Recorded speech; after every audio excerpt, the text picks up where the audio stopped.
On behalf of Sahabad Ophthalmological Society, welcome you all to the very interesting topic of the basics of advanced IOL. We all know that we have got various kinds of IOL and development. Every day we are getting the newer kind of IOLs, and it's difficult for us to explain to the patients that what these IOLs are having, what are the new characteristics. If some patients ask, it's difficult for us to explain exactly in the language of the patient. How do we make them understand? So we thought that this topic might be really interesting to have a look upon.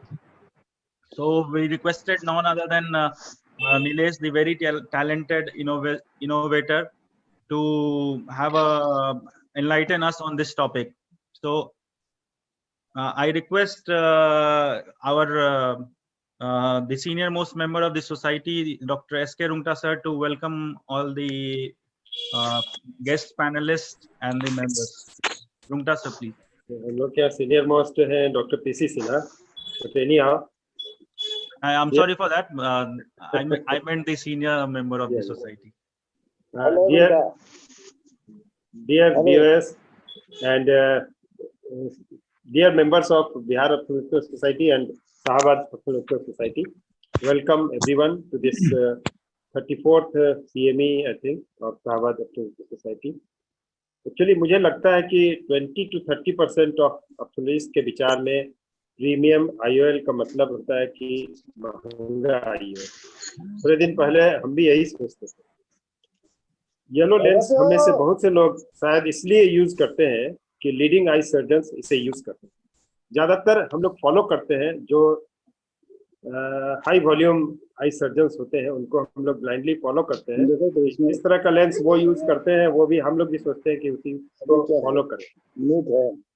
इसी तरह IOL के अन्य कई features हैं जिसकी सही जानकारी हम में से कुछ लोग प्रयास नहीं करते कि हमको इसकी जानकारी हो, और मेरी इच्छा थी कि प्रत्येक ऑप्थोलॉजिस्ट को आईओएल के सभी फीचर्स के बारे में पर्याप्त जानकारी रहे। क्या क्या फीचर्स हैं, उनका क्या इम्पोर्टेंस है।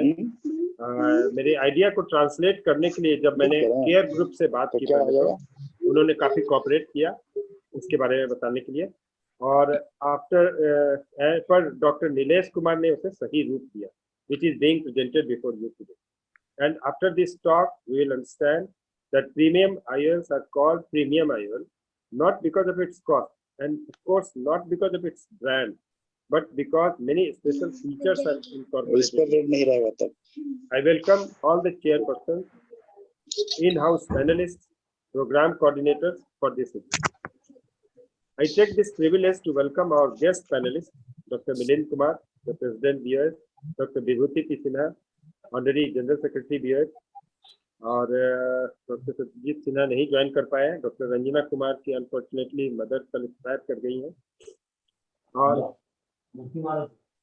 मैंने इन चारों में से किसी के नाम के आगे कोई एडजेक्टिव या ऑर्नामेंटल वर्ड्स नहीं लगाया है, क्योंकि मुझे ऐसे कोई चार शब्द अलग अलग मिले नहीं डिक्शनरी में जो इन चारों की विशेषता या क्षमता को डिफाइन कर सके। बस मैं सिर्फ यह कह सकता हूं कि बीओएस का ये विशेष सौभाग्य है, या यो कहे कि बीओएस के लिए एक शुभ घड़ी है कि इन चारों के कॉम्बिनेशन का संयोग लगा है।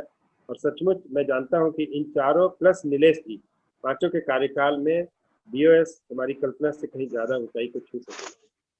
जहां तक शाहबाद ऑप्थोलॉजिकल सोसाइटी का प्रश्न है, इसका रजिस्ट्रेशन अभी तक पेंडिंग है। रवि जी जग ही नहीं रहे हैं।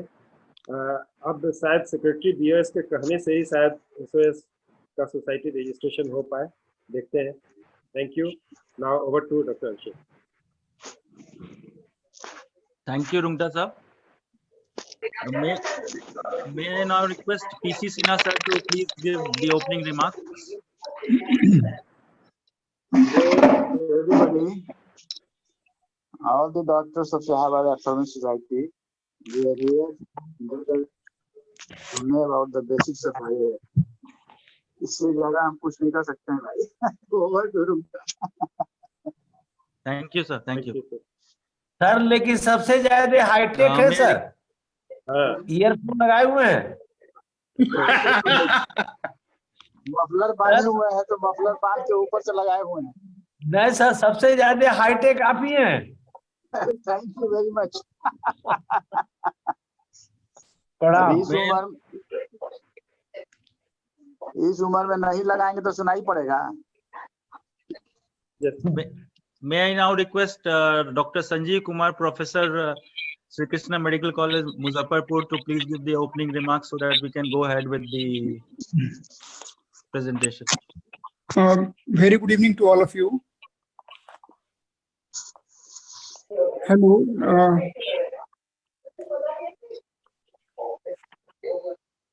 It's very good evening to all of you. Can you hear me, Dr. Abhishek? Yes. Yeah, Yes, we yes. can hear you, sir. Quite Okay. audible. So it's very good evening to all of you. And Sahabad Ophthalmic Society, under the able leadership of Rungta sir, is doing a wonderful job. So many seniors like Kedia sir, Jan sir, अभी and शुरू हुआ है वाला Ravi Ranjan तो mummy sir, P they low are थोड़ा doing सा a भूख लग wonderful गई job. So as we all know that the first IOL was implanted by Sir Harold Ridley in 1947. लो बेटा गरम पानी है So that what happened, we all know. So our brightest chap, Dr. Nilesh, he will enlighten us about the IOL and its advancement. So over to Dr. Abhishek. Thank you. Thank you, Sanjeev sir. May I now request Ravi Ranjan sir to please introduce our speaker for today. The speaker for today is our son of Swal. Yes. Recently, he has joined as consultant at Ajodhya Hospital. He is a keen academician, observant clinician, and an innovator. He has innovated DIGS Pro, and he stood first in All India Talent Search Program by AIOC recently, and he is also the first position at Apple under the think under the Apple tree. He has over 48 publications, various peer-reviewed journals. Welcome, Nilesh. Thank you so much, sir. So I'll just share my screen.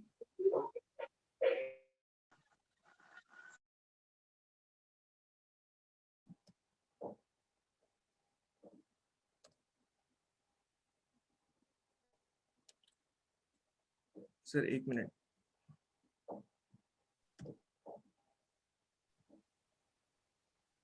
We can see your screen, Nilesh. You can see, sir. Okay, sir. So thank you, sir, for the kind word of introduction. And I would especially like to thank Rungta sir for giving me this topic and also for making sure that it sticks to the science behind the IOL and not the commerce. His inputs have shaped today's presentation. So these are my financial disclosure, but none of it will be affecting today's talk. So why are we listening to this presentation? As pointed out in the welcome address, premium IOLs are considered as costly IOLs and are counseled to the patient similarly. Many a times it is seen that when patient asks, "कौन सा lens लगवाएं?" then the counselor say, "आपको आरा से पटना जाना है, तो आप अब सस्ते कार में जाइएगा या स्पोर्ट्स कार में आप देख लीजिए." तो मरीज जो अमीर होते हैं वो स्पोर्ट्स कार ले आते हैं, पर जब सड़क पे लेके निकलते हैं तो फिर ये होता है. So before prescribing any IOL, we need to understand that what will suit the eye, that is the best for that eye. And in this presentation, we would like to try to understand the science behind each lens and how to go about prescribing them. So first, let us understand what does the standard IOL mean. It is meant to replace the natural crystalline lens and restore the distant vision. In the strictest sense, it restores the spherical equivalent, that 2-0, and it should be biocompatible. That's it. That is the meaning of standard intraocular lens. So what are these lenses made up of? All of the IOL are either made up of silicon or acrylic polymers, except for implantable Collamer lens, which is a phakic IOL made up of shark cartilage. PMMA is the basic polymer of rigid IOLs. All other foldable IOLs are proprietary polymers, which the companies do not reveal, but they can be broadly classified into hydrophilic and hydrophobic materials. So silicon is purely hydrophobic material, and acrylic foldable IOLs are either hydrophobic or hydrophilic. So what is mean to be hydrophilic or hydrophobic? When we drop a drop of water on the surface, it spreads to some extent. Now the angle made by the outer edge of that spread with the surface is less than 90. Then it means the surface is hydrophilic. And when it is more than hydrophobic, when it is more than 90, it is hydrophobic. So in hydrophobic, the water droplet will remain as a droplet. In hydrophilic, it will spread over the surface. That's the meaning of hydrophilic and hydrophobic, and not the water that it attracts inside. So silicon IOLs are made up of hydrophobic polymers, which were first of the foldable IOLs. Due to its low refractive index, they were very bulky lens and thus were very difficult to load and to implant. And they were also very quick to open. They had very poor lens memory. So they were also prone for pitting, and silicon oil used to get adhered to them on the posterior surface. The modern silicon IOL, though have a better polymer, which is having better biocompatibility, but still they are not as popular as the acrylic IOLs. Hydrophobic IOLs, that hydrophobic acrylic IOLs are claimed to have least PCO rate by the companies, but that claim is only partially true. We will understand more about that later. Hydrophobic IOLs are though easier to handle and have very good lens memory, and thus they also are a good choice to have. So coming to some practical aspects that are being directly affected by types of biomaterial. A few days back, there was a discussion on BOS group that a young pseudo-phakic female who was having some issue in the marriage due to the shimmering reflex in the eye. Now, whatever be the social or moral issue associated with that case, the silicone IOL in such patient helped to reduce the shimmering, which is directly related to the refractive index. Also, ghosting of image is more in the patients who are having the high index materials such as hydrophobic acrylic IOLs. Factors that may influence the formation of glistening, which is fluid-filled vacuole in the lens optics, include IOL material composition, manufacturing technique, and packaging. Hydrophobic material, the hydrophobic material will have more vacuole formation because the water stays as a droplet. The associated ocular conditions such as glaucoma or conditions that have breakdown of blood aqueous barrier can also cause glistening. While the impact of glistening on the visual function is not assessed, they are rarely explanted because of glistening. Post-operative optic opacification of modern hydrophilic acrylic IOL has been a significant complication, and a recent survey by ASRS showed that the most common cause of explantation of hydrophilic IOL, 98% of the hydrophilic acrylic IOL that were explanted were because of IOL opacification. Now, this opacification varies from polymer to polymer and thus depends on brand to brand. Not all brand will have the same amount of IOL opacification. Calcified deposit leading to significant opacification requiring explantation also have been observed on the surface of silicone oil in the eyes with asteroid hyalosis. Whitish deposit appear only on the posterior optic surface in the late post-operative period. Now coming to the lens, how they are being manufactured, there are two manufacturing technology. In lathe machine, a block of biomaterial is shaped into IOL. Once the IOL are shaped as desired, they are put into a glass bottle filled with glass spheres and rotated for polishing. Now this is tumble polishing and it is uncontrolled and thus sometimes may introduce uneven surfaces and scratches on the IOL. Compared to that, in molding process, the biomaterial is heated up to make a malleable blob, which is then kept into a mold and pressed with a weight to give it a desired shape. Now, this process is not requiring any tumble polishing because it is in a mold. So it won't have any complication of scratches or uneven surface, and thus will have less of glare and less of halos. Now, what are premium IOL, the topic of today? The premium IOL give an advantage over the standard IOL in terms of biomaterial, in terms of IOL design, or they have some special refractive property, either asphericity or toricity or multifocality or a combination of all of these. Now, what are the premium biomaterials? They have long-term uveal biocompatibility, better capsular biocompatibility, and they have tackiness. Long-term uveal biocompatibility means the conversion of monocyte into small round cell and macrophage into epithelioid cell in response to any foreign material is not happening. Now, as we can see, The silicon IOL is having the best UVL biocompatibility, followed by hydrophilic and then hydrophobic acrylic IOL. We can see in this area, these are the epithelioid cells that they have converted into, the macrophages that have converted into epithelioid cells. This is a hydrophobic acrylic IOL. Now, the new technology that is coming in is hydrophobic IOL having hydrophilic surface. Now that coating, when you see, the macrophages remain as a small round cell and don't convert into epithelioid cell, and thus they won't cause any long-term uveal inflammation. Capsular biocompatibility is reduction in the reaction of lens epithelial cell to form posterior capsular opacification, but should not inhibit the anterior and posterior capsule adhesion in the periphery. The picture here shows a 3-piece hydrophobic acrylic lens with excellent capsular biocompatibility. We can see the posterior capsule is completely clear, the anterior capsule is somewhat opacified, and the posterior and anterior capsule in the periphery is completely adhered and opacified, giving it stability. The development of PCO is more dependent on the optical design of the lens rather than the material. But the anterior capsule opacification, though, is more in hydrophilic acrylic than hydrophobic acrylic, and least with the silicon IOL. Now, coming to tackiness, it literally means slightly adhesive or gummy feeling. So silicon is having the least tackiness, then hydrophilic acrylic, and hydrophobic acrylic is the most tacky. So that tackiness helps in sticking of the lens into the posterior capsule or anterior capsule. So certain lenses use tackiness enhancing technology on the posterior surface of the lens to enable that lens to sit on the posterior capsular bag firmly, and it also reduces the chance of PCO, and it improves the toric implantation, the toric stability.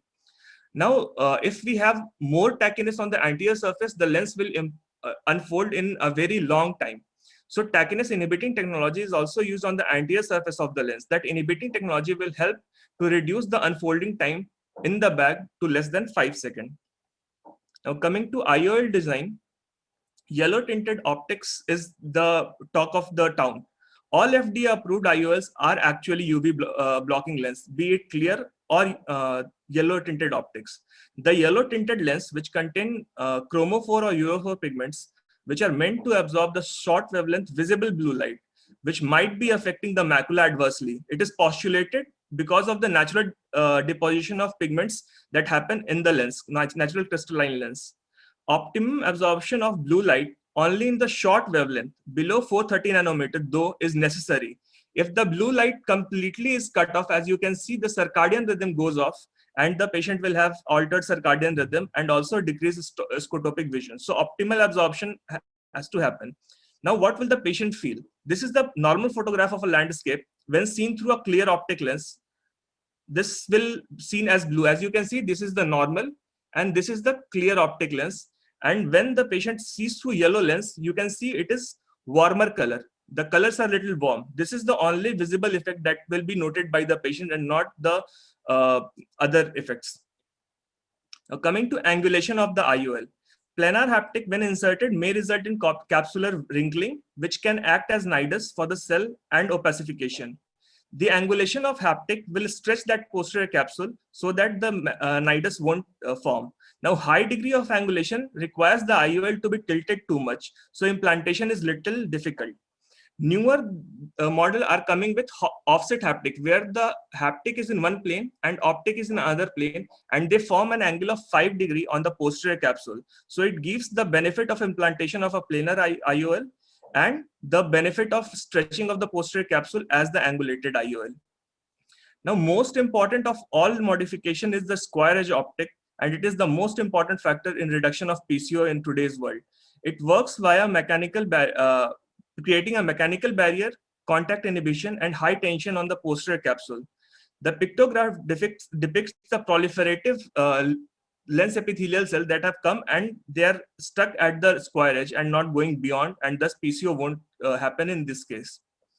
The differential rate in PCO in different biomaterial may be due to the change in actual edge profile. Now, all company will claim that their lens is true square edge, but once their they are put in physiological condition in scanning electron microscope, we can see the profile, that is the true square edge, and what the profile actually seen is the difference is depicted in the red area. Now that red area is most in hydrophilic acrylic IOL. It becomes almost round in physiological condition. The silicon retains its shape the most, and hydrophobic IOL also gets little rounded but less than hydrophilic acrylic IOL. So this is the reason why hydrophilic IOL have, despite of being square edge, have more PCO rate, and hydrophilic IOL is having lesser PCO rate. Now coming to the optical properties of the premium biomaterial. These IOLs are invariably high power lens, and thus peripheral rays are deviated to converge different than compared to the central rays due to the prismatic effect, a phenomena called as spherical aberration. Now positive spherical aberration is when the peripheral rays converge nearer than the central rays. With special optics, the asphericity is achieved when all rays converge at a single point. Further improvement in optics have led to formation of negative aspheric lens, which makes the peripheral rays fall further back than the central rays. Now, why that is important? Normal cornea is positively aspheric at the time of birth, and lens has negative asphericity, so making the eye a completely aspheric system. As the age progresses, the lens becomes progressively positive in the sphericity, so that spherical aberration, the eye becomes positively spheric.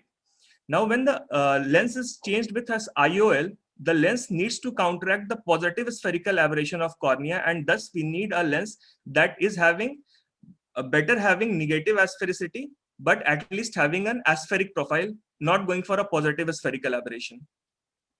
So aspheric optics, how they are made? They are made by either decreasing the peripheral power so that the lens, in the periphery is not converging that much, or by increasing central power so that central rays are converging front. So thus they are having variable curvature, which makes them difficult to manufacture, and that's why they are costly. Now, aspheric monofocal square edge IOLs are now the most common foldable IOL implanted around the world, and they are going to be soon become so commonplace that they would go to become standard IOLs.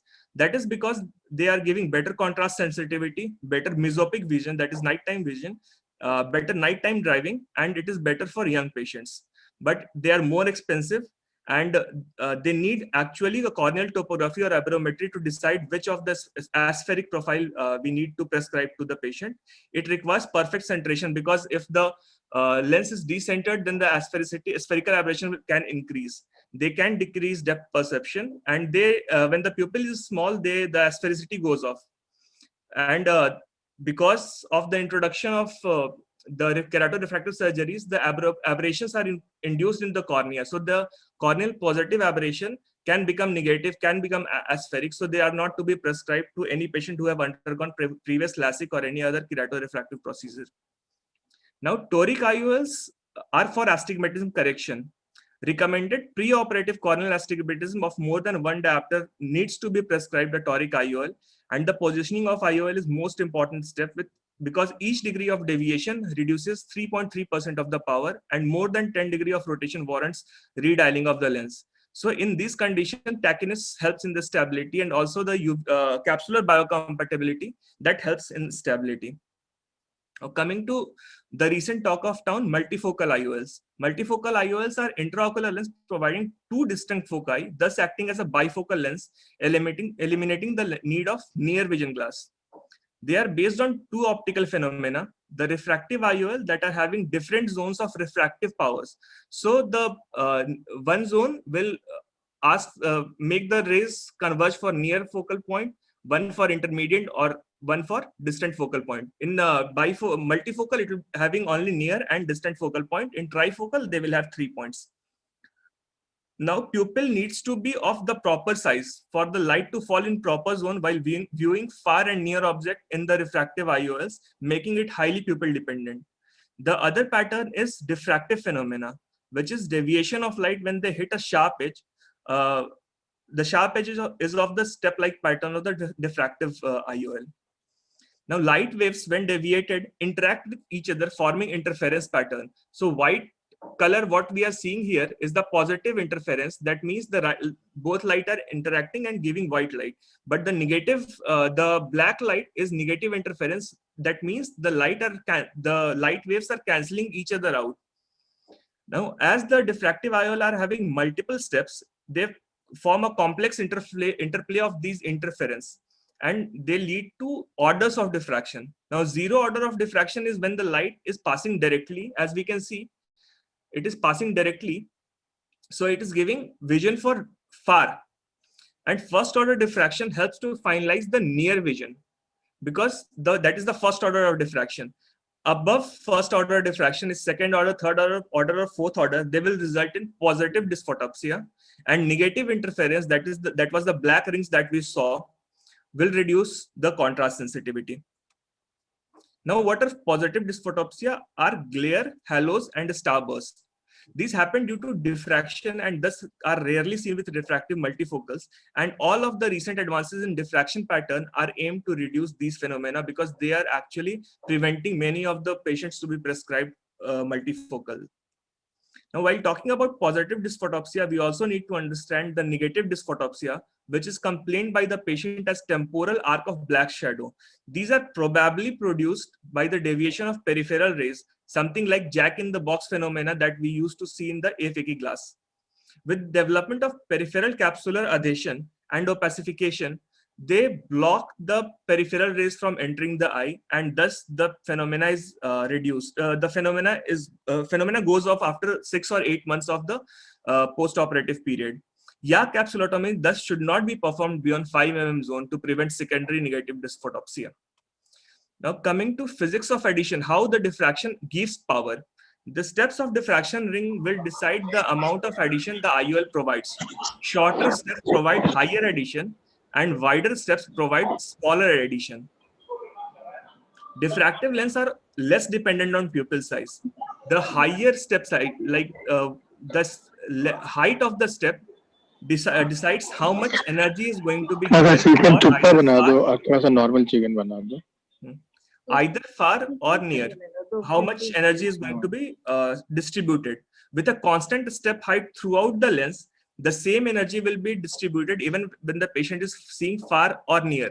Like when a patient is seeing near, the pupil is small. This is the amount of light that is going inside the eye. When the pupil is large, as we can see here, the same amount of light will go for near vision only. The far will get less vision. Now, what companies have done is make apodization pattern. In this, what happens is the steps go peripheral. As we go in periphery, the step height reduces. Now, that reduction will mean more of the light is going to go for far vision. So when the patient is seeing far, the pupil is dilated. Apodized IOL will actually have better distant visual acuity. That gradual decrease of step will also have less of positive dysphotopsia, and thus having superior optical performance in myopic condition. Now, coming to trifocal IOL, with the advent of computers, a need of intermediate focal length arose. The progressive spectacle that provide relief in phakic eyes, the trifocal IOLs aim for the same benefit in pseudophakic eyes to provide spectacle-free intermediate vision. Now, how they are made? They are made with a diffractive pattern for like 33 centimeter, that is the near point, and around 50 to 60 centimeter, that is the intermediate vision. So the steps that are made are alternating. One step is for near, then another step is for intermediate, then another is of near, then the next is of intermediate vision. So what is happening is the pupil dependency goes off, because each MM is having 2 or 3 steps of near and far, near and intermediate both. The multifocal and trifocal lens though have fixed focal length. That means any object that is falling not on that focal point will appear blur. The extended depth of focus makes continuous focus of variable distance. Like it gives a focal length that is continuous from the near point, that is 33 centimeter, to an intermediate 60 centimeter to distant focal point. So that is achieved by a different pattern of grating, the diffraction grating pattern that is known as éclat pattern, which is French for ladder. that is optimized to achieve maximum grating efficiency in a given diffraction order. These lenses thus have least amount of positive dysphotopsia and are tolerant up to 1 diopter of astigmatism. Due to its tolerance to aberration, it may be the best option to give for patients who are having post-refractive surgery for getting a good quality spectacle-free vision. So now each company will tell that their lens is having different addition. It becomes very confusing which lens should be prescribed. The defocus curve will help us understand that and to make us that decision. Just as in presbyopic correction, the IOL should be given for preferred working distance. The range of working of the patient should be converted to dioptric power, like 100 centimeter will be 1 diopter, 50 centimeter will be 2 diopter, 33 centimeter will be 3 diopters. So we will convert the preferred working distance into diopters, and then we will see the lens, the defocus curve of the lens, and we will see the peaks, where the peaks are happening. And we will see which lens is having corresponding peak to what we need. So maximum peak of the curve need to match the calculated dioptric power to give optimal result. For example, working distance of 50 centimeter, in this case, what we are seeing on our screen, at 50 centimeter will be 2 diopters. So in this, the green arrow, that is the extended depth of focus, will give best result. But if the patient wants a distance, a working distance of 33 centimeter, then extended depth of focus won't work. Despite it being a premium, more costly IOL, it won't give the vision that they require. And we will have to prescribe a bifocal or trifocal IOL that is having maximum peak at 33 centimeter. So each lens comes with the defocus curve. Each company gives a defocus curve in the box itself. Along with the IOL. So we need to understand the defocus curve of each IOL and understand the need of the patient and match those two, and then prescribe either bifocal, trifocal, or extended depth of focus. The most important of all is to spot a poor candidate pre-operatively and not to counsel them from premium, especially multifocal IOLs. The patient with too many queries or unreasonable expectation will always be disappointed and should not be counseled for these lenses. Patient with very sharp, who require very sharp near vision and who require more work in night also are poor candidates for multifocal IOL, as they will always receive a part of light energy for the near work and not the full light. Higher astigmatism should be tackled with multifocal IOL coupled with toric IOL. Retinal pathologies and diabetes should not be prescribed multifocal IOL, as they may require VR surgeries in later, and it becomes difficult with the diffraction or refraction pattern. So how to decide? Each eye demands the IOL that fits in. It's not about what patient wants, but more about what patient needs, and most about what suits the patient. So a proper pre-operative assessment, a proper IOL calculation to the perfection, and to rule out poor candidates, and counseling the patient in pre-operative time only, that if all goes right throughout the surgery, then only I will implant. Otherwise, we might need to go for a monofocal IOL. That is that proper intraoperative step, and the counseling has to be done, and continuous post-operative follow-up for better neural and psychological adaptation should be done. So coming back to our first example, our job is to tell the person what kind of car will suit him. Either it is a hatchback, a sedan, or SUV. Let them choose the brand they want to. Let them decide they want a Nano, a Swift, or a Mercedes, but we have to tell them they need a hatchback. That is the take-home message. Thank you for the patient listening and for this opportunity. Very nice presentation, Nilesh. Thank you, sir. I'll just stop the screen share, sir. I think just let it be there. I have few doubts. I think it will be easier for you to make us understand with the help of slides. Yes, sir. I'll just. Before anybody asks, I'm not sure whether I'll get the next opportunity or not. Let me ask. I have got few questions. Yes, sir. Just 1 minute, sir. I'll just share the screen.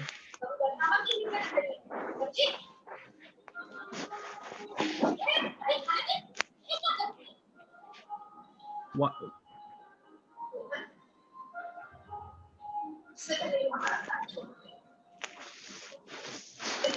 Yes, sir. Please tell me. Why is diffractive multifocal better than the refractive ones? The refractive multifocals are highly dependent on pupil, because what happens is they have that specific area from where they can focus on either near or far. So that zone is fixed. But in diffractive, the steps are there. So steps can be customized. They can be alternating far, near, or alternating far, intermediate, and near. So that way the dependency on pupil goes off, and that's why they are better. But they induce more of that halos and glare. So that is the negative side of those diffractive pattern. And out of hydrophilic and hydrophobic, which one has got the lesser PCO rates, even if they are squares? Sir, that is not, that's what, sir, I showed in that red photograph. That is not because of the material itself, but it is because the edge that the square is what they claim, it becomes rounded when it is implanted in the IOL. So because of the roundness, it is more in hydrophilic and less in hydrophobic. So that's why hydrophilic have more PCO. Can I say something? Yes, sir. Yes, please, sir. It was long back demonstrated by Nisi et al. Of Japan that it's not the material but the square edge design which is the most essential part to prevent the PCO. Yes. So Yes, apart sir, from that is the most important thing. Yes, sir. So that's what the square edge goes off in hydrophilic and it remains as such in hydrophobic. Thank you. And one more question. Like there are a few yellow lenses which claim that they are superior over the clear lenses.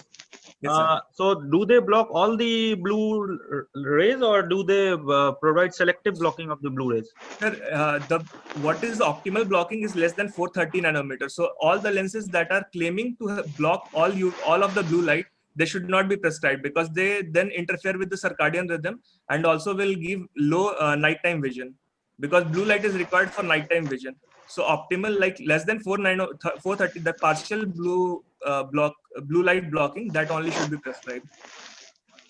The popular multi MNC brand, does it block the whole spectrum, or it blocks the selective? No, sir. Most of them are now blocking it partially. Earlier, they used to claim like we block more, but now the recent lenses, all they are blocking partially. Okay. So now we open the discussion to the panelists and the chairpersons. Subhas, may I request you to please opine upon, like, when you choose a IOL for a patient like who doesn't have a problem with money, and suppose a patient wants a trifocal IOL or a monofocal IOL, what is your criteria to prescribe a monofocal or trifocal? Like Dr. Nilesh has suggested, that any patient who is very much unrealistic in his expectations, that is the most important criteria, that you should not go for the trifocal or multifocal for that patient. In my practice, what I find that if you prescribe multifocal, trifocal lenses to housewives, they never complain. But you have to be very careful in choosing the male patient who are actually professionals or very active. And in those patients also, you have to do certain more things, like apart from the routine biometry with the of course with the optical biometry, you have to see the angle alpha also, and if you have the facility to look into the higher order aberration also, like if you have topography machine, then you should go for that also before going for that. Because of anything, if you have the alpha angle alpha more than 0.5, you should not go for the trifocal or multifocal lenses, because these patients are going to have more of night vision problems. So that is one more investigation. Everyone should try to do that, apart from the patient's money and the professions and other jobs. And sir, in which patients you would like, suppose the practice doesn't have the topography or the tools to measure the angle alpha, would you still recommend them to implant the trifocal IOLs? Yeah, certainly. But what I said, that you should try to avoid very active male patients, younger age patients, because you can't predict what the patient have later on. Like if I have some patients, when I was not using these technologies, some of the patients kept on complaining regarding night vision problem, and of course those patients were of 45 to 50 years of age. So these patients were really very active. Some of them are troublemaker. So try to avoid those patients, and if you don't have all these facilities, go for the elderly patient, or of course the patient without having any retinal problem or macular problem. And ladies patient, housewives, they in any case they don't have problems with the night vision because they don't go out while with their they don't drive and anything of that sort. So housewives are the one which you can try, and then the elderly patients, try to avoid the young patients. May I put one point, sir? Yeah, Yes. Sir, Dr. Uday Devgan, he has actually given when the patient, when we are not having those facility, what he has told us to like take a photograph, a slit lamp photograph of the eye in when the patient is looking directly into the light source. We make a coaxial illumination on slit lamp. We can make the patient look into the eye so that Purkinje image is very clearly seen, and we take a snapshot. Now what we can do is to make a circle around the limbus and get the corneal center, and corneal center and that Purkinje image, that they should not be more than 0.5 mm apart. So if we are not having abrometry, at least we can do what we can do is to take a photograph, mark the corneal center and mark the Purkinje image, and then if the difference is not more than 0.5 mm, we can go ahead and implant. That angle kappa is not more than 0.5. So yeah, that gives angle kappa value. Yeah. Okay. Thank you, Subhash sir.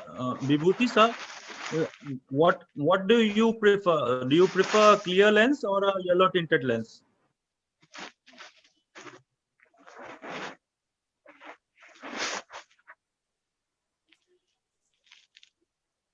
There's no such preference as such regarding yellow lens, but I make sure that if person has got first yellow lens, that I go with a second yellow lens in the other eye. Personally, there's no preference as such. My preference is about the brand, and my preference is about the kind of like square edges. They are more important because we have seen quite good number of lenses like AR-40 sensor we used to use in the early days in 2000, and those patients who were given with the sensor lenses, they are still working well with no PCOs whatsoever in the posterior pole, on the posterior pole. Very few of those patients have actually received YAG caps like me. So my important point consideration in implanting an IOL is the design rather than the color. But yes, if the person has received one yellow lens, then the other eye should receive the yellow lens, not to create a kind of cosmetic discrepancy in the eyes. Coming back to the talk of Nilesh, I'm amazed with the kind of understanding of his the topic he has developed at this early age. So congratulations. Number two is personally, these multifocal lenses, they have still not achieved the desired level of results, and that's why we have to really judge the patients whom we have to implant, whom we don't have to implant. Personally, if the patient is complicated, personally, if the system is complicated, like what Subhasa said and what even Dr. Nilesh said, the patient has got some kind of retinal pathology or some kind of higher degree of astigmatism, or the patient persona is something which is more complicated. I would personally not like to complicate it with multifocal IOLs. I like to keep it simple, so that if I had to do some kind of maneuver in the post-operative phase with glasses, I can do it well. So that is my take. My another point which I want to raise is toric IOL. More than multifocal IOLs, I'll prefer to have a toric IOL in my practice, because they are giving a kind of leverage which is unparalleled, and they are proven technology. So one should accept that this toric IOL in their own practices more so often with more than any kind of multifocal IOLs. That is my point. So No, one point I want to ask and want to learn, how do you differentiate between those patients whom you want to take for multifocal IOLs? So when do you take them from kind of multifocal IOL to trifocal IOLs? How do you judge them when to go for multifocal and when to go for trifocal kind of IOL? Of late, I have stopped using bifocal lenses in true sense. Earlier, multifocal lenses were bifocal. Nowadays, I try to use trifocal lenses. And the only thing is that I undersell it. We never motivate the patient. Let the patient himself put the query for that. Patient himself volunteers for if there is any other option. Can I go for trifocal, multifocal? Then I try to explain each and everything. At the same time, I definitely explain that 10% of person may have problem with the night vision problem. So even if the patient is ready to accept that, then only I generally I go ahead with the implantation. So my multifocal practice is very low, despite other lenses. And like you said that toric, yeah, definitely toric, around 20% of my patients go for toric, to 50 to 20% nowadays. So multifocal is very less in number because of all these reasons. recently a discussion was going on in a WhatsApp group that the Indian trifocals have got better compatibility with the Indian patients because of the smaller pupil size we have, and they have redesigned it like that.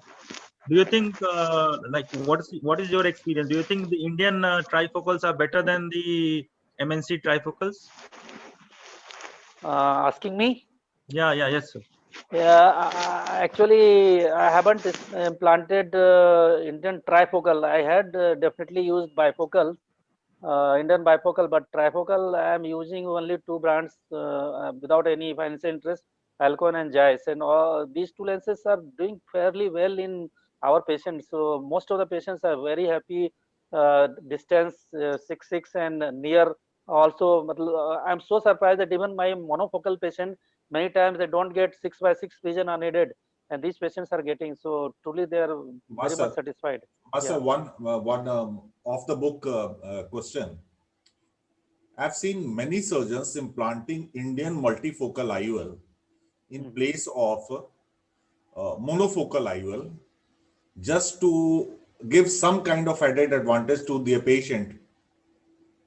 Is it justified to implant a multifocal IOL without the knowledge of patient? No, I don't think so, because monofocal is anytime Will better that lens. create kind of problem if something happens? Will it be a kind of so the next question will be, should we take informed consent when we implant a multifocal IOL?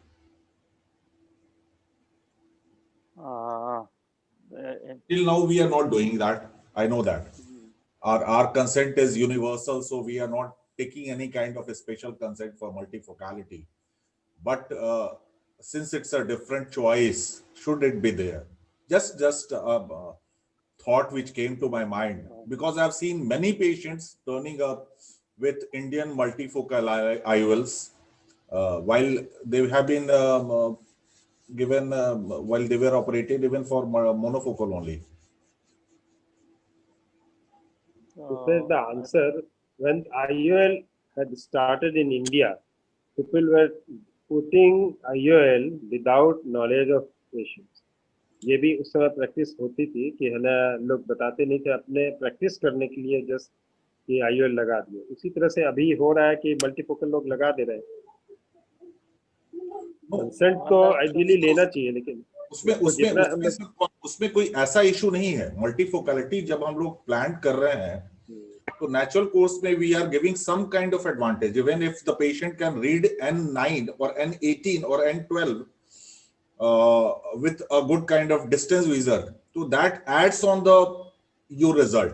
Right. But my point is on the opposite side. If something goes wrong, if the patient is not so happy with the kind of result if he is getting, and somehow it comes to his knowledge that he has been implanted an IUL which is different from what he has gone for.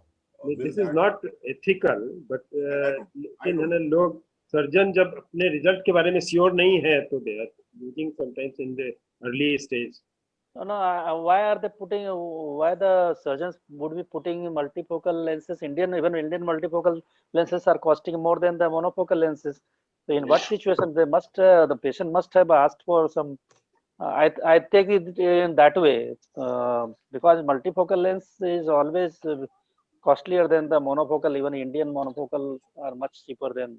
You may be right, sir. Just to start their practice. I think they might have got the sample lenses and that's why they have implanted it. Maybe, yeah.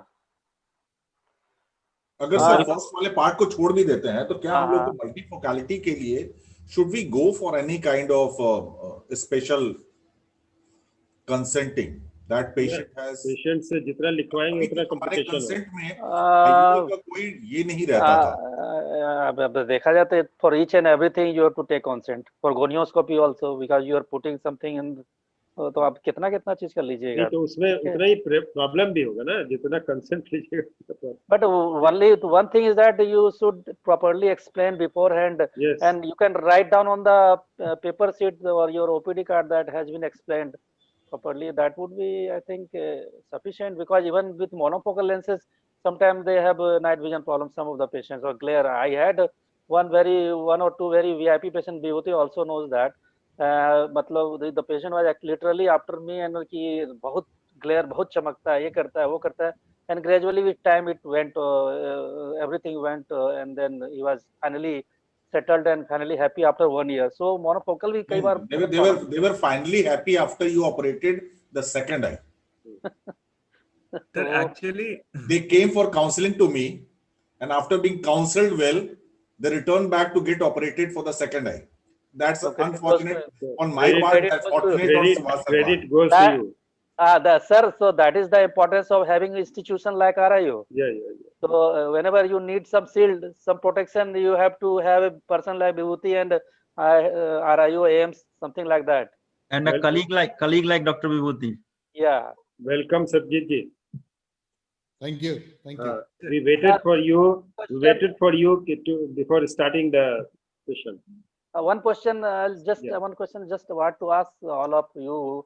How many of you all are using toric lenses and how many of you are not using? Because toric lenses, when Indian toric lenses were not available in the market, imported one was costing too high. But now Indian toric lenses are also available and they are quite cheaper. So I think that even if the patient is not going to pay that much, one should try Indian toric, and Indian toric are also giving very good result in my opinion also. So that's my message I wanted to convey. After Ashish came, we are using toric in a really good number. So anybody having more than one diopter of astigmatism, we are counseling for toric. And recently we have done quite a good number of torics. What's your experience with the Indian one? It's very good, sir. There is almost nil rotation, and it comes at the price of just 50% of the. Yeah. I think toric lenses is a very useful addition to our practice. I think more than 1.25, we should all be implanting toric lenses, and it's so easy and it's so patients are so happy. 1.25 when it is against the rule. Yeah. Most it should be. The calculation is just take 5 minutes, and it's also very forgiving. I think 5 degree of rotation, 7 degree of rotation is still okay. Patients are still happy. They don't complain much. Obviously, 15 degree rotation, you should rotate like as Nilesh mentioned, more than 10 degrees, they need rotation. But if we do visco wash, we remove speculum nicely, and in the initial beginning hours, we keep the patient lie flat. I think most of the time we don't see rotation much often. So it's the only thing is when we are doing trifocals, I think our limit of toric threshold is very less. We do trifocal if toric in even if the astigmatism is more than 0.75, because that time we have to achieve N6 means N8 and 6.6. So that becomes very important. So not only the Snellen's visual acuity, but the quality of vision also goes down if you have certain level of cylinder left with the multifocality. So. The other just one point I want to mention, a very nicely covered topic, Nilesh. Congratulations. And as Vibhuti sir mentioned, at such a very, you have just come out of post graduation and you have such an in-depth knowledge of IOLs. It will really help you out. We still there's a lot of things to learn from today's talk. The more importantly, I would say all these negative aspheric lenses, which we use very commonly, and I would say without blanket. We just use vital good lenses. Is I'm just calling the names also Technis or IQ for all negative. But most importantly, we have to look at correcting spherical equivalent. See, chromatic aberrations, all the spherical aberrations comes in the fourth order of Jernicke's analysis. The first is spherical equivalent. So if we are using all these negative aspheric lenses, we have to make sure that we are point blank on the zero residual spherical equivalent. Then only these lenses. Even if the patient has, suppose you have put a negative aspheric lenses and the patient has 0.5 or 1 diopter of residual, then it's better to put a normal lens, neutral lens, rather than putting a negative aspheric lens. So most importantly, we have to be exactly on target. Then the properties of lenses comes. Even with premium IOL, it has to be premium biometry. Like the biometry has to be perfect. Then only we can go ahead with premium IOLs. The second thing which I feel is, there is obviously, if we are using negative aspheric lenses, it gives a good contrast. It gives a good image quality. The depth of focus, like you mentioned, is compromised. So I don't know if for a general patient, for majority volume practice, I think we don't know. Sometimes so there'll be lens decentration. Those cases, negative aspheric lenses will be a little difficult. So many of the times, Indian hydrophobics, which are usually neutral aspheric lenses. So most of the practice I see people use those lenses and people are happy. It's just that theoretically we feel that negative aspheric lenses are good, but normal neutral spheric lenses, which are the most common Indian hydrophobics, those are also very good. And majority of our Indian patients are being undergo that lenses. So I really don't know whether negative aspheric lenses does make any difference practically compared to normal Indian hydrophobic, which are neutral lenses. I don't know. Vibhuti sir, would you like to comment on this? Do you think negative aspheric lenses, patients who receive negative aspheric lenses like Technis and IQ, are they more happier than the normal Indian hydrophobic lenses, which are usually neutral spheric lenses? Not too sure about this. I'll go with the negative aspheric. I also don't find, but it goes to the patient satisfaction that I have been implanted a better lens kind of thing. That is a psychological aspect of that, I think. Satyajit sir, what's your view on this? I cannot answer that with the basic experience I don't have. When a comparative experience I don't have. My question was very simple, sir. Do we experience in our practical in practice that patients who receive all these premium lenses, which are Zeiss hydrophobic or Technis or IQ, are those patients more happier than the patients who receive Indian hydrophobic lenses? I understood your question, Ashish, but to answer your question, there has to be a scientific study of contrast sensitivity, and so many issues are there to really know which patient is happy and which patient is not happy. And I have not done that study in my practice. Higher you invest, a comparison. The practical side is higher you invest, the more patient is satisfied. Kind of you are not so satisfied with the result. So those patients who receive a very basic kind of IOLs, they are the most satisfied kind of person. That's true. That is a basic thing. The demand is the demand. The more you talk to your patient, the more demanding they become. Yes. In early days, when we started our phacoemulsification, and then we started graduating from block phacoemulsification to topical phacoemulsification, lot was to be discussed. It was all over presentation. You have to talk to the patient, you have to explain how you have to do, where you have to look, and everything. Now at the end of the day, I feel if you talk to your patient that you have to look in here and there while doing topical phaco, the patient becomes uncooperative. You don't have to talk to them. It's as simple as that. So a lot of talking sometimes make it very difficult. However, in premium IL, we have to explain to our patient what we are expecting, and so that our expectation as well as patient expectation. I have a question for Dr. Subhash Prasad. Yes.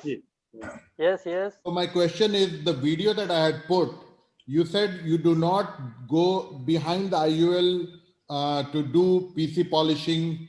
So in case any viscoelastic is left behind that premium IUL in PPC, you would not go behind the IUL and wash off the viscoelastic? No. I have written that I don't do polishing. Correct. Yes. But you still have to go behind the IUL to remove the viscoelastic, right? I take all the precaution not to touch the posterior capsule, and even I don't want to do any kind of unnecessary maneuver, because I have found that sometimes everything is all right, while just hydrating the wound at the end has created PCR. Yes. So that's why I wanted to learn something from you, so I thought I was missing something. No, you were correct in your perspective, but I generally I'm afraid of doing that polishing part of the capsule in posterior polar cataract, because it is quite reported thing that it can rip even at that time while you are doing polishing. So even in PPC, you would still go behind and wash off the viscoelastic, right? Because by that time I'm pretty sure that it is not going to give away, because many times we think that PPC it will create some PC rupture, but most of the time we come out clean. And then in particular cases where I feel that there is something PC in the posterior capsule, I don't go near that. So in that case, I just keep on aspirating the visco and just tapping the center part of the IOL that pushes the visco between the capsule and the IOL, and then most of the visco is out. So do you generally do this posterior capsule OCT like Dr. Pranav Ranjan does? I have done, you must have observed that was one of your IC or Pujaj IC when I presented the anterior segment OCD in the cataract. That time also I have reported some cases. It was much beyond, earlier, 5 or 6 years back. So I have been doing that, but in very dense PSC, you may not sometimes see whether there is any posterior capsular defect or not. So I'm not giving much importance nowadays to OCT. So in regular day-to-day practice for every patient, you are doing or not doing? I'm not doing. Neither am I. So it's not giving much information to me. And anyway, you have to explain the prognosis to the patient that look, PCR can occur. Yes. Subhash ji, जो बात हो रही थी कि it is the 360 degree square edge के बारे में, it is the design which is more important. But Nilesh was telling कि in spite of design, suppose both hydrophobic and hydrophilic both have 360 degree square edge design, but then hydrophilic is less effective because that after implanting that becomes rounded, and in hydrophobic this becomes less rounded, so this is more effective, and that is the cause. But so both are important. Material and design both are important. It is not the design. Even if you see, Dr. Vibhuti just mentioned that in Sensar lenses there are hardly any PC even so many years, whereas even in the Acrysop iron lenses and Technis 1, which is 100% hydrophobic single piece lenses, you still find some PCO. So the barrier which is there apart from the posterior capsule, the junction between the optic and haptic is also very important. So, Sensar I think was not completely aspheric lenses, sir. As I I think Which I one? don't think so. No, no, no. It Sensor was not. was aspheric or is No, no, it was not aspheric. yeah, it was not aspheric. It was the early generation of IOL, but No, still. no, regarding PCO, because because of the haptic, the polypropylene haptic, it was better able to prevent the migration of the epithelial cells. Whereas Exactly. in the single pieces lenses, the junction of optic and haptic, there That is is also some, there is not that much of the square edge and complete square edge, which causes some migration of the epithelial cells to lead to PCO. That means besides this design and material, there are other factors also which may cause PCO in few cases. But the Practice- most important, practice like- that is the Yes, most important. most important is apart the from that. design. Yes. So that And the second is quadrahaptic, which there was one lens from Zeiss, which was earlier with some American company. What was that? Quadrahaptic, Pharmacia. Yeah, Pharmacia के साथ था that lens. It came to Zeiss Fold earlier on. What was the name? I'm just forgetting that.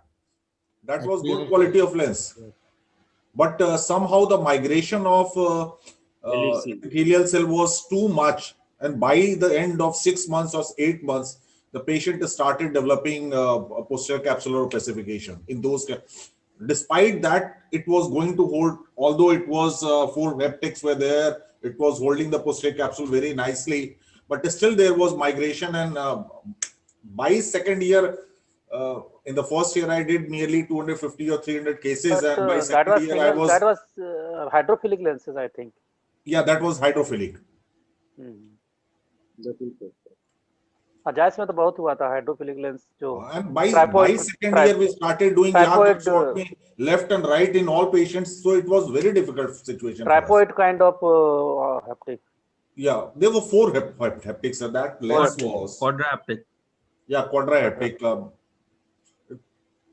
Nilesh, you told about hydrophobic material with coating of hydrophilic material on the surface. Just to make it more biocompatible to uveal tissue and biocompatible to the capsule.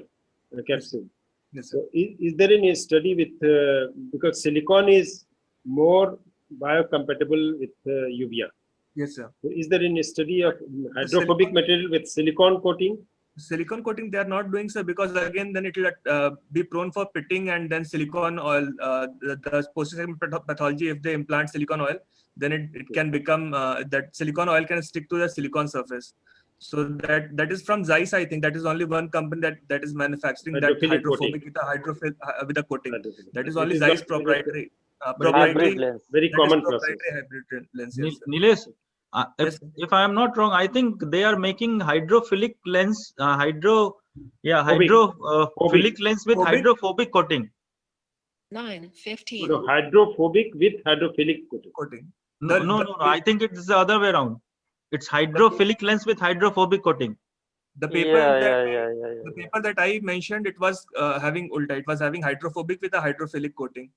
But I don't think any company is manufacturing like that as of I know. And Zeiss is manufacturing its hydrophilic with hydrophobic coating. Yeah, Lucia, I think, is 100% hydrophobic. Lucia is hydrophobic, but the MICS lens which they are promoting, sir, is hydrophilic with hydrophobic coating. I'll see which brand it is. The paper, which brand it was. I'll just put in the group. It can be Boston lenses were hydrophilic and with coating. Probably Boston long. As far as angulation is concerned, both are available. 5-degree angulation of haptic and 10-degree angulation. Which one should prefer? Right. Nilesh. The implantation wise, it will be the planar haptic, that is the 5-degree offset, that will be easier to implant. But the angulation, that the proper tension is given by 10-degree angulation. So both work. Technis is, I think, having the offset haptic 5-degree angulation. So both can be implanted, but easier to implant is 5-degree. You mentioned about IOL opacification. It is not very common, I think. hardly very few surgeons have observed this. There is IOL opacification, and I think it is material related. Sir, recent days, Yes. I have seen in last 2-3 years, I have explanted, I have exchanged at least 7 IOLs. वो smart IOL बोल के कोई एक है hydrophilic. नहीं सुनिए ना सुभाष जी, आप कम से कम ये अनाउंस कर दीजिए कि किस कंपनी का था. Freedom lenses sir. नहीं sir, freedom freedom lenses, freedom from IOL. तो फ्रीडम तो बहुत चीपर आईओएल है, वो तो आप लोग यूज नहीं करते होंगे. फ्रीडम से हमने किया, दूसरे से जगह से आया हुआ है सर. अच्छा हाँ. वो दूसरे जगह से करा के लाया. वो तो rigid week Subhash sir, rigid IOL. every alternate week we are explanting one. Last week Abhishek has explanted and it has been sent for electron microscopy some at some places. नहीं, which company is this? Freedom. We are going to report it for ADR now. नहीं, freedom का तो ADR जो reporting होता है sir, वो होता है एडवर्स ड्रग रिएक्शन का, but it is about the implant also. So we are planning to report it to ADR committee of all India का होता है, उसको हम लोग ये रिपोर्ट करने जा रहे हैं, क्योंकि as far as my information goes, more than 12,000 Freedom IOL have been implanted in Bihar itself. अरे बाबा. तो आप सोच लीजिए कि एक पैंडेमिक है फ्रीडम आईओएल का भी. सोसाइटी में कम से कम अनाउंस कर दीजिए ना कि लोग फ्रीडम यूज नहीं करें. Who sells it, sir? Who is the dealer? Sir ये मोस्टली सर नालंदा इलाके में हुआ इम्प्लांट बहुत. बस मेरा भी कुछ उधर का. एक पेशेंट हम देखे थे रिजिड पीएमए में, इतना ज्यादा ओपेसिफाइड था कि वो मैच्योर मतलब कैंप में गए थे ऑप्टोमेट्रिस्ट, तो वो टॉर्च पे देख के मैच्योर पेशेंट लेते आए. पेशेंट डायलेट होके ओटी टेबल में पहुंच गया. वहां पे हम गए देखे तो देखे कि वो आईओएल है एक्चुअली. फिर उस पेशेंट को वापस बाहर निकाला गया. लॉक होके पहुंच गया था. Back one of the ophthalmologist has reported similar kind of ये.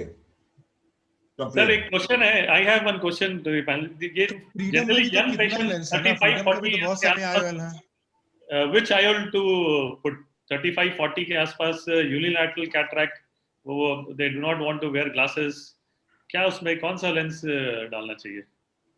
टू एक्सटेंडेड EDOF डाल सकते हैं. अच्छा.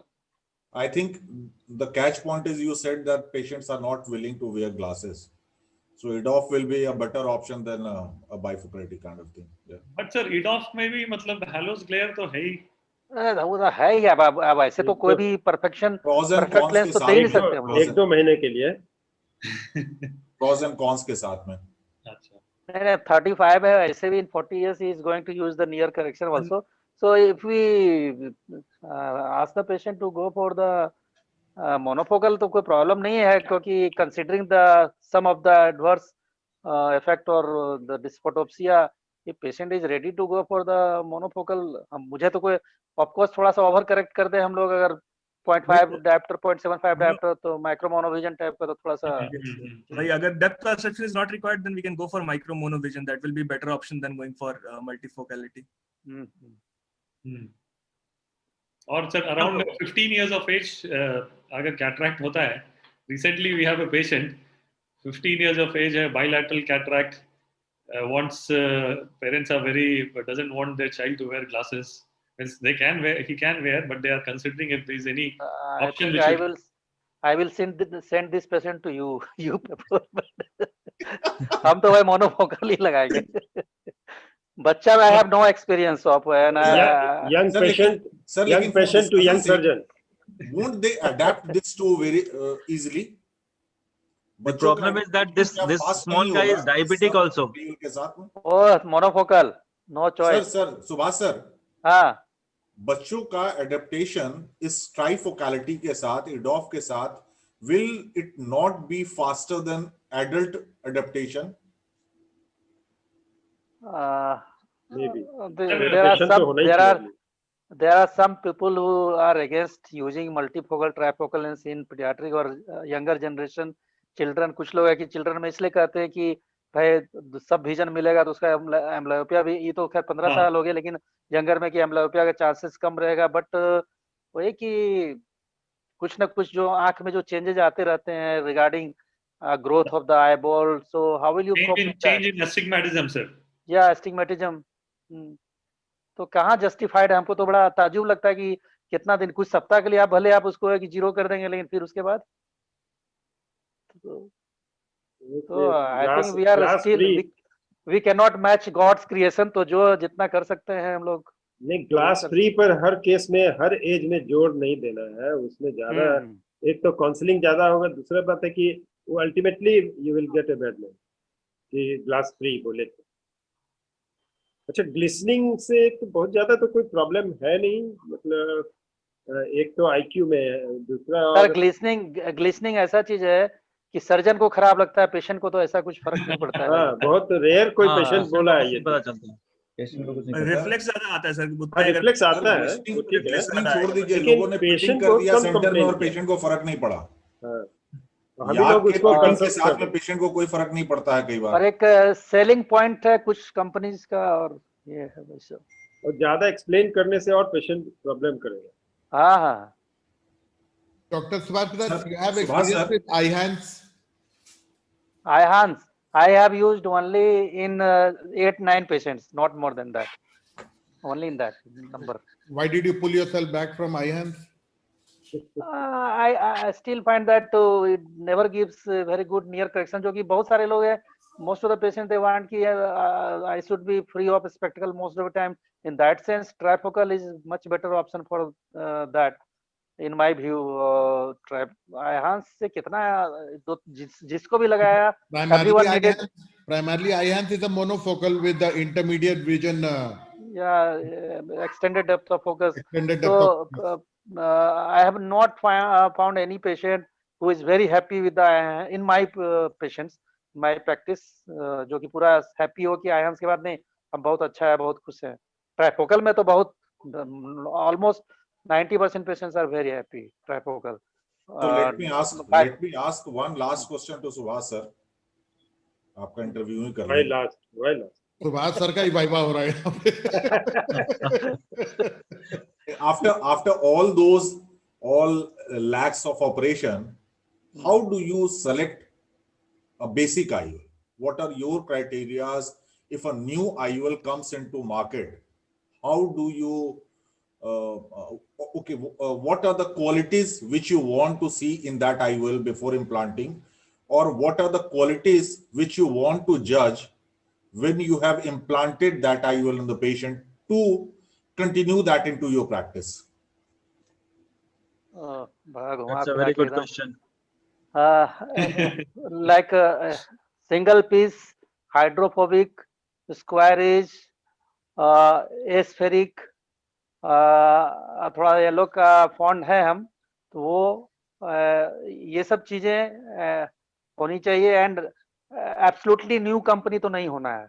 आई never try to play with so many companies IOL की आप मेरा भी इस्तेमाल करके देखो। ये I am very much happy with certain few numbers 6-7 brands, उसी में मैं कोशिश करता हूँ लेने के। नया कोई आता भी है तो बोलते हैं सर आप कर लीजिएगा, बोले बोलता है बहुत इंसिस्ट करता है, तो 1-2 मैं ट्राई करता है, बोला I am not going to use your lens, क्योंकि इतना सारा चीज करने बाद, इतना सारा ऑप्शंस रखने बाद you can not council patient so many things, confusion और बढ़ता है। तो यही सब चीजें देखता हूँ जो अभी मैंने बताया कि सब ये सब चीजें हैं। तो मैं these were pre-operative considerations. Now intraoperative considerations. What will be your intraoperative consideration of a good IOL?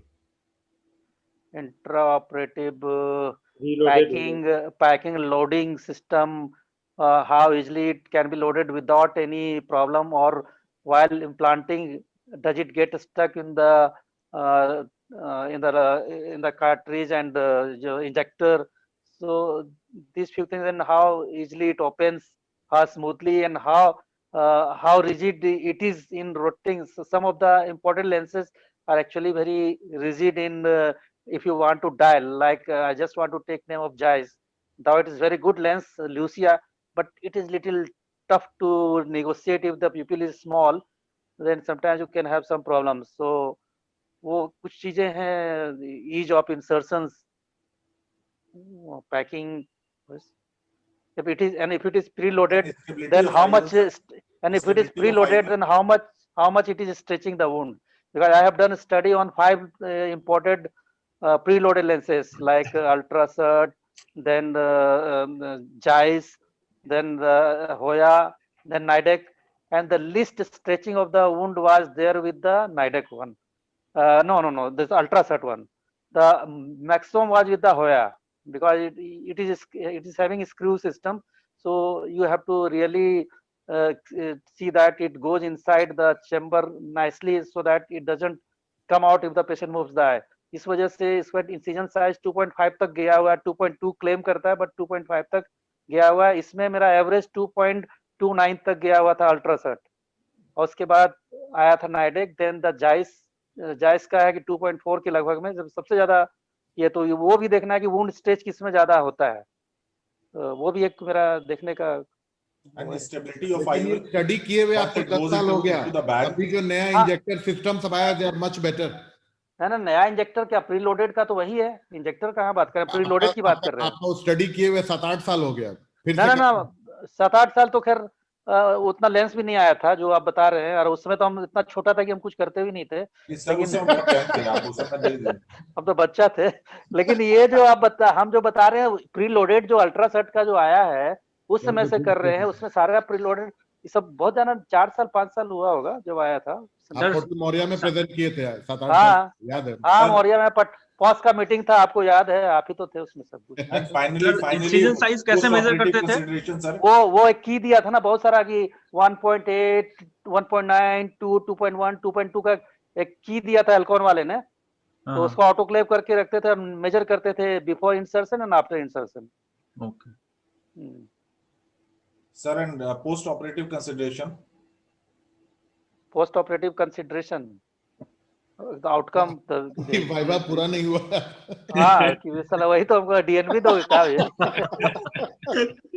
लगता है बहुत दिन से किसी से क्वेश्चन ही पूछे. नहीं, ये तो पता नहीं हमको रैंकिंग क्यों किया जा रहा है. आउटकम रहता, पोस्ट ऑफ आउटकम पेशेंट का विजन का कैसा है वो तो बहुत इंपॉर्टेंट है. उसके बाद सेंट्रेशन, अगर टोरिक है तो उसका कैसा है, सेंट्रेशन कैसा है, और post of inflammation of course, ये सब चीजें जो कि सब लोग देखता है, तो नया तो कुछ नहीं देखते हैं, बट मोस्ट इंपॉर्टेंट इज की रिजल्ट कैसा है पेशेंट का वो. एंड लेटर ऑन पीसीओ तो बाद में आता है, पोस्ट ऑफ तो शुरू में तो ये सब चीजें नहीं होती है. एक चीज और, कुछ लेंसेज में ज्यादा देखने को मिलता है कैप्सुलर डिस्टेंशन सिंड्रोम. कुछ लेंसेज खास करके हैप्टिक में you find capsular back distension syndrome much more than the other lenses. तो वो भी एक चीज है. किसमें है सर, बता दीजिए, थोड़ा एक्सप्लेन कर दीजिए. ट्राइफोकल जाइस का. अच्छा sir, which one AT Lara, like उसका ट्राइफोकल 2-3 तो है सर, कौन से में ज्यादा है सर? एट लीजा ना, एट लीजा. हाँ, नहीं ज्यादा नहीं, मतलब कहने का मतलब कि हैप्टिक जो प्लेट हैप्टिक लेंसेज ऐसे भी थोड़ा सा ज्यादा चांसेस रहता है, क्योंकि they have broader area of contact, and if anything is interrupt behind the lens, there is less chance that it will percolate and come out into the anterior chamber. उस वजह से ना, ऐसा नहीं कि उसके चलते दिक्कत होती है, बट मैंने जो देखा है तो उसमें कुछ ज्यादा होता है. तो ये जाइस का लेंस है हाइड्रोफिलिक विद हाइड्रोफोबिक कोटिंग, उसका एक्सपीरियंस है क्या आपको? जाइस का जो एमआईसीएस लेंस है वो नहीं, मैंने उसका पहले उस समय मल्टीफोकल उसका आता था, वो उसी मेक का था, हाइड्रोफिलिक विद हाइड्रोफोबिक कोटिंग पहले जायज का. उसका कुछ मैंने 10-15 लेंस यूज किया था, बाकी उसका केवल ल्यूसिया ही यूज करता हूँ, हाइड्रोफोबिक एंड ट्राइफोकल, वो मैंने यूज नहीं किया उसमें. लेकिन पीसीओ बहुत देखा हूँ. उसका बिगेस्ट यूजर तो धरती पे नागेंद्र है, तो नागेंद्र से थैंक यू सर. एक क्वेश्चन पूछा था, प्रैक्टिकल क्वेश्चन. टोरिक आईओएल में सर मार्किंग एक्सेस की आप लोग कब करते हैं, मतलब all the panellist when it is done, it has to be done on slit lamp और on the table? Usually I do it in slit lamp. However, then transferring to the OT. Yes sir. Moller Whittle has got a slit view system in its microscope. So I have used that slit view system for marking on table also, and there was no difference whatsoever in the outcome as such. In lying down position. नहीं, I disagree. But Because yeah. तो क्या लेटने पे torsion होता है sir, लेकिन वही बात बोल रहे हैं कि वो 5 डिग्री वाला रोटेशन की बात हो रही है कि अगर आपके पास वो है, that was a kind of not with the toric, it was marking done on the table and then it was seen outside the table कि क्या हुआ था उसमें, और there was hardly any difference. अगर आप प्रॉपर तरीके से करते हो. Until unless you have a machine which directly measures it, you cannot predict. What I am telling you is that it's my personal experience that जैसे कि हम लोग कंटूरा विजन करते हैं, वहां पे 10 डिग्री से भी ज्यादा रोटेशन मिलता है देखने को कुछ पेशेंट्स में, तो ये होता है. सर इशू है कि अगर आपका सेकंड आई ओपन है तब वो रोटेशन नहीं मिलता है, कम रहता है, लेकिन अगर सेकंड आई क्लोज कर दिए तो वो रोटेशन हायर डिग्री पे चला जा रहा है. ये हम देखें. That is something new. I've tried. It is not about the toric rotation as such, but since there was a slit system present in the microscope, so I said let's use it for marking. What kind of result it is going to give us? Will it make the life easier? अगर slit system नहीं है microscope में, then it's always better to mark in slit lamp. हाँ, it is always better, and it is advisable to mark on slit lamp always. But then the marking, if we do with a sketch pen or something, then it goes off. Like that's what I have seen. So some people, they tell that needle has to be inserted in the anterior stroma. The anterior stromal puncture has to be done. So is the I think that even mark the pain mark still remains even after 1 hour in my patients. But of course, if you think that your OT is going to last longer and this patient, that patient will be operated later on, जैसे कभी cardiac monitor का patient आ जाता है मेरे यहाँ, mark तो सुबह में करते हैं लेकिन एनेस्थीसिया वाले लास्ट में आते हैं, तो उसमें है कि I try to scratch the limbus with 26 gauge needle, वो एक चीज है. लेकिन जो कई लोग बोलते हैं कि जो बबल मार्कर से मार्क करने के लिए, I have found that is very much inconvenient, क्योंकि आप अगर बबल को देख रहे होते हैं तो पता चला पेशेंट का आंख उधर हिल गया, और जब पेशेंट को आंख देख रहे होते तब तक पता चला आपका उंगली हिल गया, तो कभी उसमें मार्किंग ठीक से होता ही नहीं है, वो कभी भी नहीं ठीक से होता है. इसलिए मैंने क्या किया कि अब अपना जो पेशेंट लेट आता है, what I do in my practice that I call all the toric patient early in the morning before I go to OT, I try to mark them. लेकिन कभी क्या होता है कुछ ओल्ड पेशेंट नहीं आ पाए टाइम पे, तो उसके लिए मैंने ओटी में एक स्लिट लैम्प अब रख दिया है, और मैं अपने से नहीं करता, even my staff does that, वो स्लिट लैम्प में रख के मार्क कर देता है. तो ये कम से कम उससे बेटर है जो कि हम बैठ के ओटी में पेशेंट को बिटाडिन पेंट लगा के जो बबल मार्कर से करते थे, हम देखेंगे उससे बेटर रिजल्ट मेरा स्टाफ जो स्लिट लैम्प में कर रहा है वो दे रहा है. Sir, marking on table while lying down is very unpredictable. Sometimes I can rotate even 15-20 degrees. So yeah, that's what my experience is. The slit system agar hai, to bhi I think it will be unpredictable. Sometimes we can escape. But it was a kind of trial and error system. Sir, wo slit I tried to use that. So when I closed the one eye, when I draped the other eye, the rotation was slightly more as compared to the normal. Vibhuti, you can do one study. You compare while lying down, you mark it, and then या तो slit lamp पे एक बार mark करके फिर lying down पे करके देखिए. वही किया गया था sir. And the rotation was somewhere around 5 to 7 degree का rotation हमको बार-बार मिल रहा था. It is not a long study. We saw in maybe 4 or 5 cases, not more than that. क्योंकि उसके beyond फुर्सत भी नहीं था कि इतना करते रहे. तो 4-5 केसों में ट्राई करके देखा कि क्या किया जा सकता है कि नहीं किया जा सकता. तो आप different set in your statement, दूसरा आंख खुला हुआ था तो रोटेशन वाज लेस. हाँ, very interesting. That is a study that needs to be done. तो किसी को इसमें लगा दीजिए. डिफरेंट सेट ऑफ पेशेंट में लीजिए, थोड़ा यंगर, थोड़ा ओल्डर, थोड़ा सा इलिटरेट काइंड ऑफ पेशेंट, थोड़ा तब थोड़ा सा पता चलेगा कि सब में एप्लीकेबल है कि नहीं है ये. We'll try sir. सर वो स्लिट सिस्टम किसका है? टॉपकॉन का है क्या सर? नहीं, मोनरविडल का हैक इसमें है, हैकस्ट्रीट में. सबसे तो यही बताना चाह रहा है कि बिहार का बेस्ट माइक्रोस्कोप आईओ में है. That slit system is very good for while you are operating upon a patient who has got corneal opacities. So there it gives you a little different kind of view, and sometimes you are able to do a good kind of phacoemulsification. in a Even patient. intraoperative descent detachment you हाँ, can उसमें get बहुत CLS. useful रहेगा sir. In DSEC, DMEC, it will be very useful. I'm looking for a SIT system. It'll be a very good addition. कब तक बैठना है? One more question. Do you have any experience with smart torics? Smartphone का तो experience है. अभी रुको, अभी मेरा क्वेश्चन आएगा पहले, उसके बाद तुम्हारा क्वेश्चन आएगा. Okay. सुभाष सर, हाँ. in cases of myopia with large bag, हाँ. toric implantation किस लेवल तक आप इजीली फील करते हैं, मतलब कि जहां पर रोटेशन नहीं होगा, क्योंकि these IOLs are basically made for a normal kind of. नहीं, किस लेवल में मींस 6 डायप्टर से नीचे पे तो टोरिक वो नहीं है, तो नहीं, क्या डायप्टर की नहीं, हम मायोपिया की बात करें कि अगर suppose a patient is having a myopia of से -10 विथ -4 का या 4 डायप्टर का एस्टिग्मेटिज्म है, will that be easy to do toric IOL and this kind of bag and expect not that these IOL will not rotate? In myop you can have post-op rotation, particularly if your axis, if IOL placement is vertical. One thing. Another thing is that in those cases, try to make a capsular axis little smaller.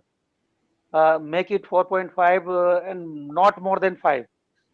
Make it 4 and 5, 4.5, so that there is more contact of the anterior capsule with the IOL optics.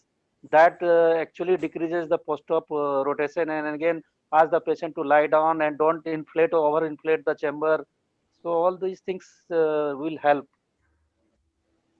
And material which has more tackiness, like Alcon Acrysop. Is there any cutoff or absolute value, like up to -5 diopter of myopia or -8 diopter of myopia you will do, or after that you will not do? मेरा experience, हम एक ही का experience है मेरा, इसलिए हम share कर रहे थे कि -10 डायप्टर के पेशेंट में, मतलब एक्चुअल वैल्यू में, I implanted a toric IOL, but there was no rotation. But I was worried. The bag was little larger as compared to the normal eye, so I was little worried whether this IOL will stay in its place or not. What was the axis of placement? If you remember. I'm not too sure, sir, but it was. Okay, vertical है तो थोड़ा ज़्यादा chance है. Vertical है तो थोड़ा ज़्यादा chance. It was not vertical ना. हाँ, तो उसमें दूसरा चीज है कि वही कि टेक्निक्स के कंपैरिजन में in those situations I find that Alcon Acrysop is better in the way that it has more tackiness and it sticks to the posterior capsule, and it remains there in the area where you implant, so it has got better memory and less chance of rotation in my operation. Subhash sir लगता है धीरे-धीरे bed के अंदर घुसते जा रहे हैं, इसलिए हाँ, but it's time to close. No, ऐसा नहीं, आपको जाना है तो जाइए ना भाई. एक IOL में लिखा हुआ था स्क्वायर एज की जगह लिखा हुआ था इनहांस्ड स्क्वायर एज. ये अभी क्या है मार्केटिंग? तो एक ऑप्टी एज भी लिखा होता है संसार में. अच्छा.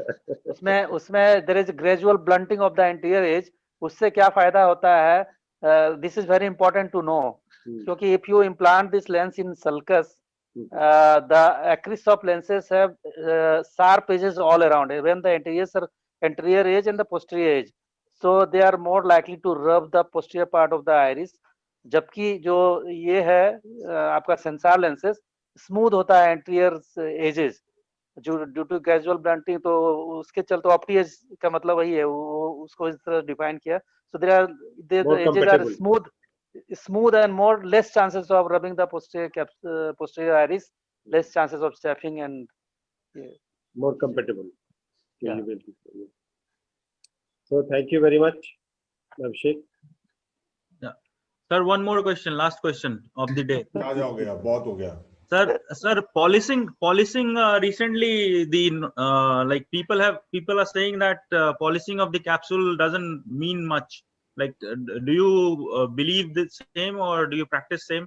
Have you reduced the are you doing less of a polish now? I am definitely not doing much of policing. इतना जितना आ जाता है आराम से आ जाता है, but there are some fanatic people who will keep on policing and will try to remove small even the single epithelial cells. तो बहुत ज्यादा हम तो नहीं उस पे इंसिस्ट करते हैं, बट पोस्टीरियर जो कैप्सूल है उसमें, हाँ इसको अदर वे हम पूछ रहे हैं कि जैसे कोई एंटीरियर कैप्सूल को तो नहीं, लेकिन पोस्टीरियर कैप्सूल में instead of polishing, what you can do is that just inject a jet of Ringer BSS or with a visco cannula, you just inject the visco, go near to the area where you find there is some remnants of epithelial cells or some fibers of cortex are there which are not easily removable. उसको push करने से mechanically displace करते हैं वो, that is much more safer than doing the polishing. बाकी जो बचेगा वो याग से होगा ना? हाँ तो इंस्टॉल किया तो वो तो कहीं से that's apart from the joke, वो है कि पोस्टीरियर कैप्सूल हाँ करते हैं, मतलब हम एंटीरियर कैप्सूल की बात कर रहे हैं कि just below the anterior capsule. पता नहीं कुछ लोग होते हैं जो कि एंटीरियर कैप्सूल के नीचे भी चारों ओर से पूरा रगड़ के एकदम धो धा के कुछ लोग करते हैं. Ashish, what you are doing? Only sir, I feel only in PXF cases anterior capsule के अंदर करना चाहिए to prevent capsular phimosis. बाकी तो anterior capsule वो jet of fluid जो बोला sir, that is very important. Mature cataract सब में जो residual छोटा रहता है वो jet of fluid से चला जाता है sir. तो मैं तो नहीं करता हूँ ना.